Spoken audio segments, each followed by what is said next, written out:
Ugh, I dread hockey riots. But as a Montrealer, I need to acknowledge my deep connection to the most infamous riot in hockey history.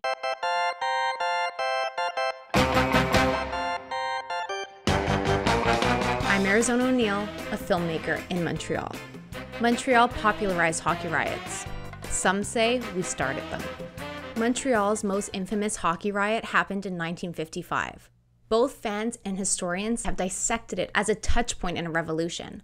A true revolt, not just a senseless act. The riot changed Montreal and Quebec society. But more on that later. Today, hockey riots are an immature and uncalled for practice. Win or lose, these fans vandalize and loot downtown businesses. The riots seem like an excuse just to wreck cars, smash windows, and battle with the police. Take the hockey riot in 2010. A few young people started mayhem by throwing a garbage can into an SAQ liquor store window in downtown Montreal. They then went across the street to the Foot Locker, broke the window there, and all the looters walked away with brand new shoes.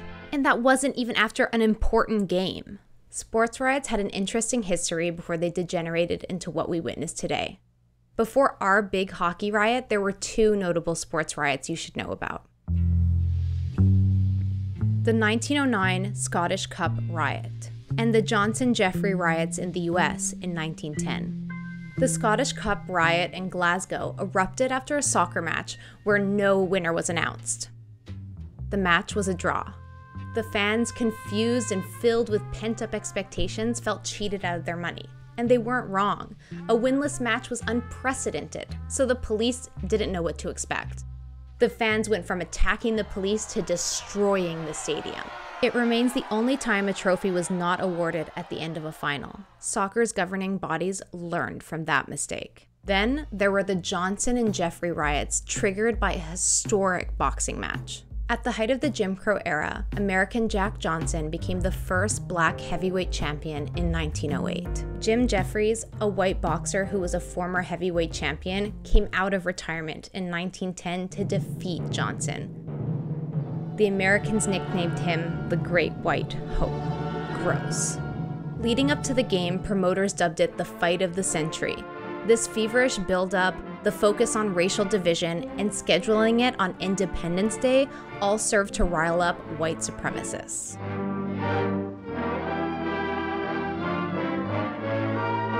The match lasted over an hour.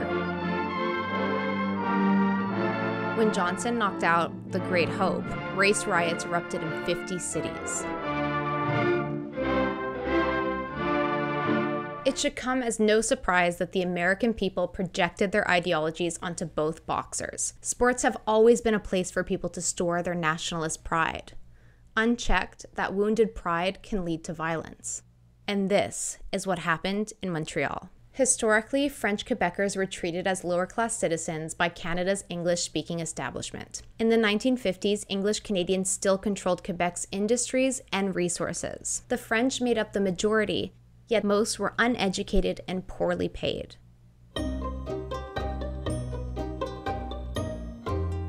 Known as the Habs for the early French settlers, les habitants, was a focus for their damaged pride and pent-up anger. Even though the team was owned by wealthy Anglophones, it was made up of almost all French Quebecers. Everyone outside of Quebec was shocked by the team's appearance. They weren't your typical buff athletes. They were scrawny and agile. They danced on the ice like figure skaters, focusing on speed instead of strength. Les Canadiens was an impressive team, and they felt seen by the rest of Canada. In 1940, they signed a player that was going to become a phenomenon. Maurice Richard. The Rocket quickly became one of the best players in the NHL. Quebecers worshipped him. Hockey referee and commentator Red Story once said that Richard was bigger than the Pope in Quebec.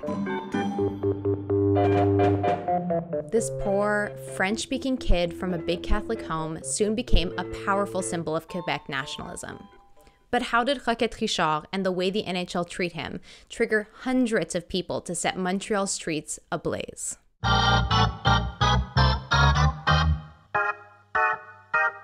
True, Maurice Richard did have a temper. He was often getting into brutal fights on the ice. But he said he needed to protect himself because the officials did not. And he would often get riled up by other players yelling anti-French slurs at him and his teammates. It all came to a head in March 1955. The Habs were playing the Bruins at the Boston Garden.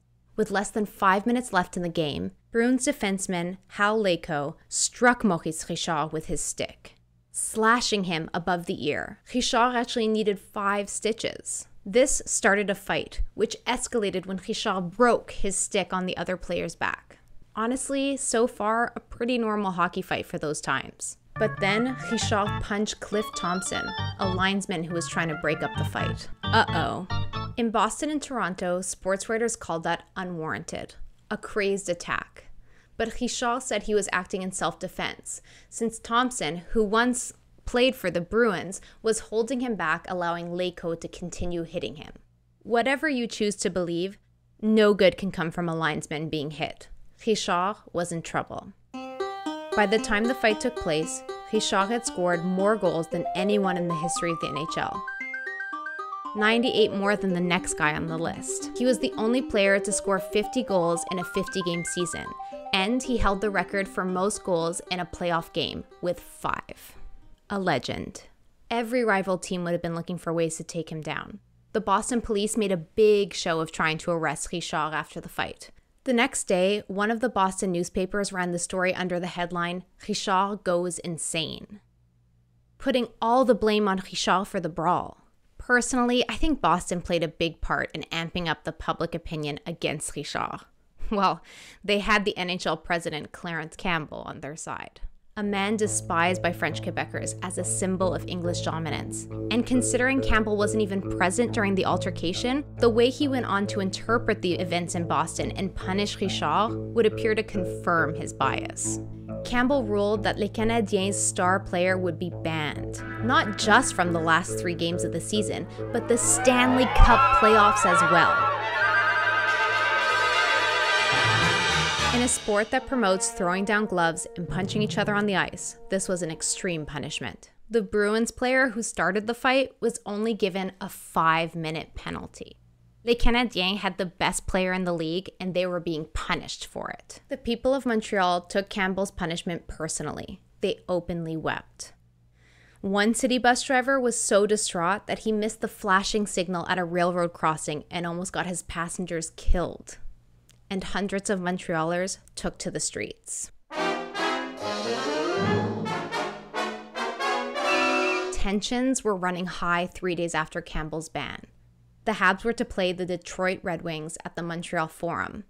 It was their first game without Richard, and Campbell showed up. Throughout the first period, he was taunted and pelted with garbage by angry Canadien fans. By the end of the first period, Habs were down 4-1, making everyone angrier. Then, someone threw a tear gas bomb right in the arena.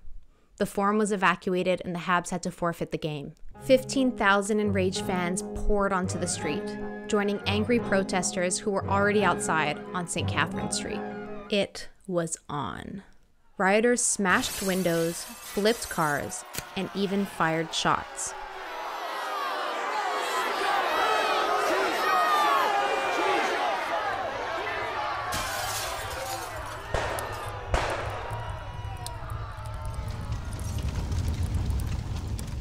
The violence went on all night. 137 people were arrested. The chaos only came to a close when Richard himself got on the radio and pleaded for peace.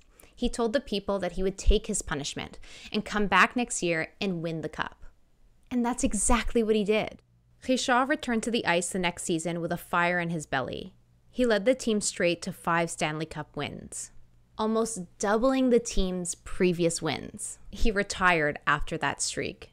Sports have always been a way for communities to project their sense of identity and pride. In Quebec, francophones were just starting to rise up against the oppression brought on by the Anglo establishment.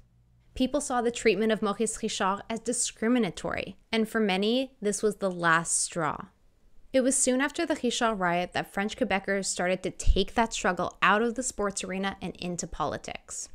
It was a sign that Quebec's quiet revolution was on the rise, which would soon lead to huge political, cultural, and linguistic change. I love that hockey started a revolution in Montreal. Montrealers, keep history interesting. For CBC, the Creator Network, I'm Arizona O'Neill. Mon père aussi, ma mère n'avait que moi d'enfant. Mon père aussi, ma mère n'avait que moi d'enfant. N'avait que moi d'enfant, la destinée, la rose au bois. N'avait que moi d'enfant, n'avait que moi d'enfant.